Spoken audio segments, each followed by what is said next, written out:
Assalamualaikum warahmatullahi wabarakatuh. Anak-anak kelas 2, jumpa lagi ya dengan Ustazah Alfi di pelajaran PLH. Disiapkan dulu buku dan juga alat tulisnya.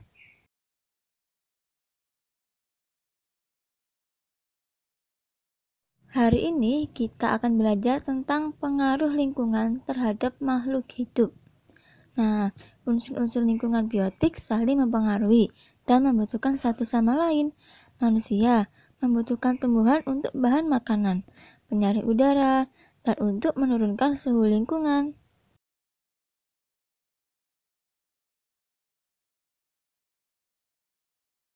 Hewan membutuhkan tumbuhan, misalnya untuk makanan dan tempat tinggal.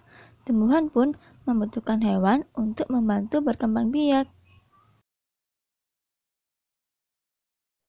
Lingkungan biotik dan abiotik saling mempengaruhi satu sama lain. Manusia, hewan, dan tumbuhan hidup dan tinggal di lingkungan abiotik.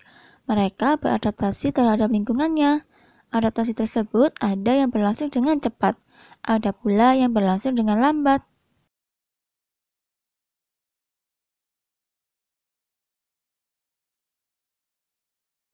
Manusia tergolong makhluk hidup yang memiliki tingkat adaptasi yang cepat. Beberapa hewan dan tumbuhan memiliki tingkat kemampuan adaptasi yang lambat. Perubahan lingkungan abiotik berpengaruh kepada adaptasi makhluk hidup di dalamnya. Bisa saja makhluk hidup tidak dapat bertahan. Misalnya, air sungai yang tercemar menyebabkan kematian ikan yang ada di dalamnya.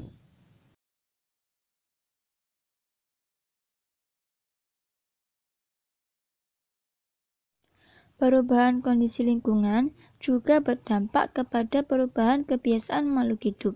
Misalnya, hutan rusak dan gundul. Hewan yang biasa mencari makanan di hutan akan mencari makan ke ladang petani.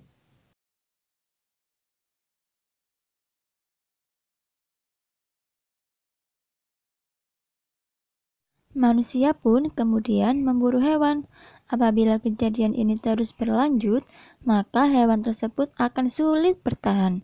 Akhirnya, hewan-hewan itu pun mengalami kematian dan kepunahan.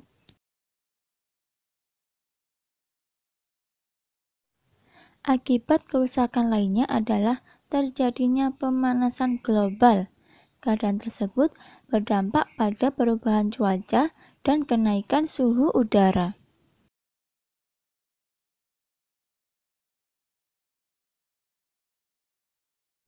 Apabila cuaca dan suhu udara berubah, akibatnya tanaman akan sulit tumbuh. Tumbuhan pun tidak dapat menyediakan sumber makanan bagi makhluk hidup lainnya. Hewan yang tidak mampu beradaptasi dengan perubahan suhu, maka hewan tersebut akan mati.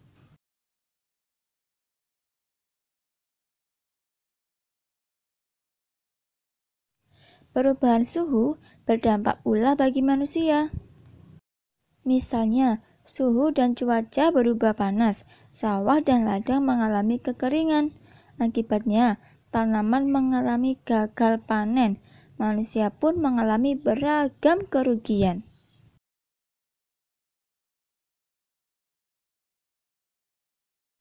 Contoh lainnya, misalkan gunung meletus. Letusan gunung berapi dapat menyebabkan kematian manusia, hewan, dan tumbuhan. Sekarang ini, kerusakan lingkungan alam sedang terjadi di mana-mana. Hutan-hutan sudah banyak yang gundul. Sungai, danau, pantai, dan laut banyak yang tercemar oleh limbah. Akibatnya, makhluk hidup mulai punah.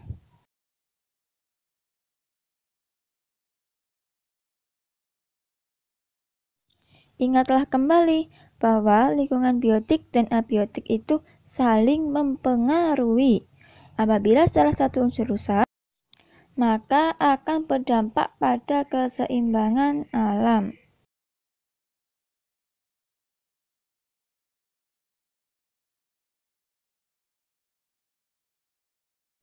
Kerusakan tersebut harus kita cegah. Perlu kesadaran kita semua untuk memulihkan dan menjaga kondisi lingkungan. Dengan demikian, kerusakan lingkungan dapat dicegah dan kita hambat. Baik anak-anak, sekian dulu ya penjelasan dari Ustazah. Apabila kurang jelas, boleh dibaca lagi buku paketnya atau diulangi lagi menonton videonya. Untuk tugasnya sudah ada di layar ya. Apabila ada pertanyaan, boleh bertanya di nomornya Ustazah. Sekian, wassalamualaikum warahmatullahi wabarakatuh.